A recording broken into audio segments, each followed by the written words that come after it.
सुप्रभात। जो स्वयं बह रहा है वो आपको क्या पार उतारेगा? जो स्वयं बह रहा है वो आपको क्या पार उतारेगा? यह हमारी आज की आध्यात्मिक चर्चा का विषय। अगर मैं जानता तो खुद न पार उतर जाता। जो स्वयं भव प्रवास से अपने को बचाने के लिए त्राई त्राई कर रहा है कि हमें पार कर दो, वो आपको क्या पार करेगा? वो आपके ऊपर चढ़ बैठेगा और कदाचित पार भी हो जाए, किंतु आप किस घाट लगेंगे?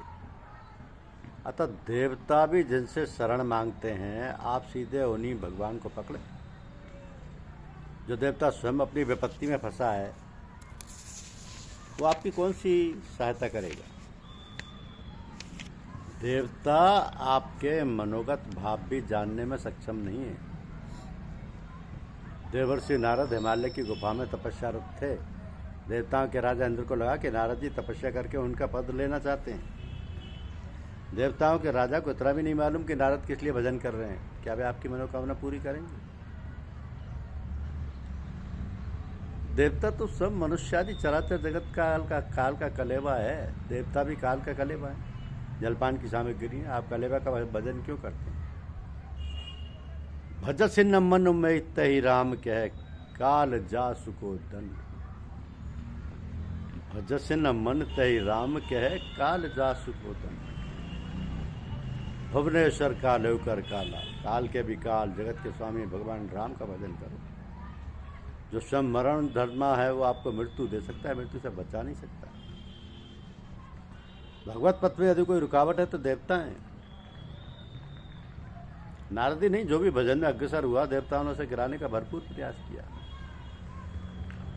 सामान्य मानव को भी वो इस पथ पर जाने नहीं देते। इंद्रिय द्वार झरोखा नाना,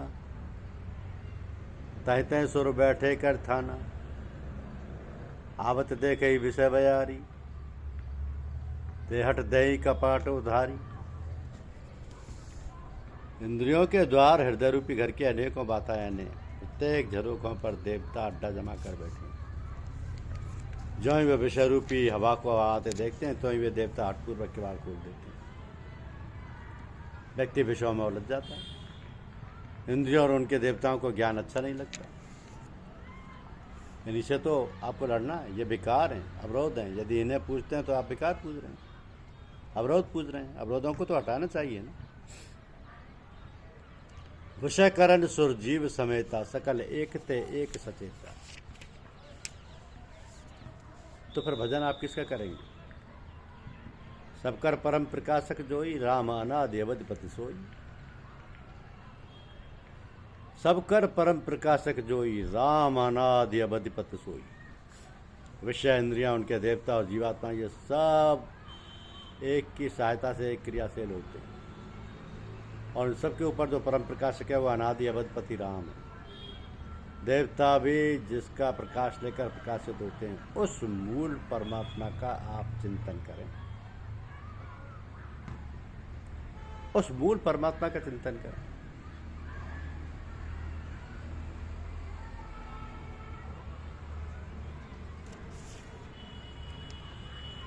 सूर्य, चंद्रमा, अग्नि, यमराज, कुबेर और देवताओं के सभी अधिकारी रावण की आज्ञा का पालन करते थे, भयभीत रहते थे। प्रतिदिन उपस्थित होकर रावण के चरणों में नमन करते थे। जो पहुंच नहीं पाता था वो घर से ही प्रार्थना कर लेता था कि कोई शिकायत न कर दे। ये तो देवताओं का अस्तित्व था। फिर भी हम पूजा करते हैं, फिर भी हम उनकी पूजा करते हैं। देव, यक्ष, गंधर्व, नर, किन्नर, नाग, कुमार, जीती वरीन निज बाहुबल, बहु सुंदर वरनार। अपनी भुजाओं के बल से इन सबको जीता, उनका वरण किया और निशाचरों में वितरित करके उन्हें देवलोक जैसी सुख भोग की व्यवस्था देकर सुखी किया।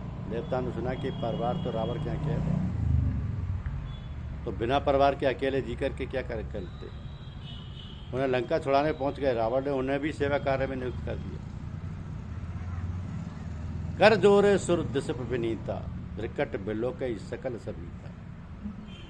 अभी हाथ जोड़कर विनीत भाव से खड़े रहते थे, भ्रिकुटी देखते रहते थे कि कहीं उठने बैठने में चूक ना हो जाए, कहीं आदेश पालन में देर ना हो जाए, कहीं रावण नाराज ना हो जाए।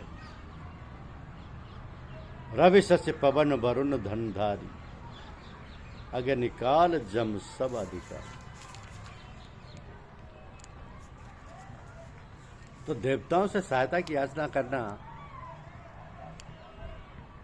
फिजूल है।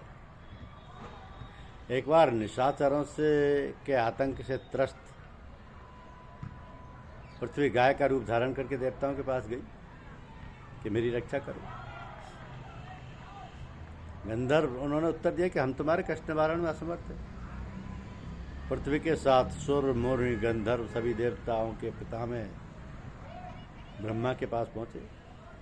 ब्रह्मा ने सब जान लिया कि क्यों आए, मन में अनुमान लगाया कि मेरा तो कोई वश नहीं। बोले जिसकी तू दासी है वे अविनाशी है, उनका कभी विनाश नहीं होता, वे अजर अमर शाश्वत और अमृत स्वरूप है, उन्हीं की प्रार्थना करो, वही तुम्हारे हमारे सभी के रक्षक हैं। अब समस्या थी कि उन परमात्मा को कान ढूंढा जाए। पुर वैकुंठ जान कह होई, कोई कहे पैनिध बस प्रभु सोई। कोई देवता उन्हें वैकुंठ चलने के लिए प्रेरित कर रहा है, तो कोई कह रहा है क्षीर सागर में भगवान रहते हैं। उसी समाज में शंकर जी भी थे, उन्हें बोलने का अवसर नहीं मिल पा रहा था। तब उन्होंने कहा कि हर व्यापक सर्वत्र समाना, प्रेम त प्रकट होई में जाने। अग जग मैं सब रहित वैरागी, प्रेम त प्रभु प्रकटाई जिमा। भगवान तो कण कण में समान रूप से व्याप्त हैं। संपूर्ण हृदय में मन को समेटकर, हृदय से मन को समेटकर उनके चरणों में लगा दो तो तुरंत प्रकट हो जाएंगे। उनका मत सबको स्वीकार हो गया। ब्रह्मा ने भी समर्थन किया। उस विधि से स्तवन होते ही आकाशवाणी हुई कि तुम लोगों का दुख हम दूर करेंगे। अब इस प्रकार में देवताओं ने कौन सा निर्णय दिया और कौन सी सहायता की,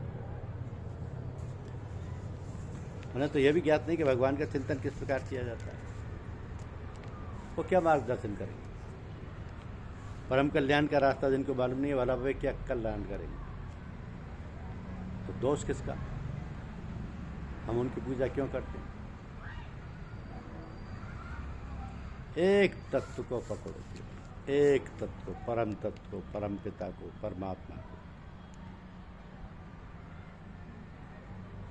सिर्फ परम पिता परमात्मा, उस मूल परमात्मा का आप चिंतन करें। धन्यवाद। यूट्यूब चैनल को लाइक और सब्सक्राइब अवश्य कीजिए। शुक्रिया।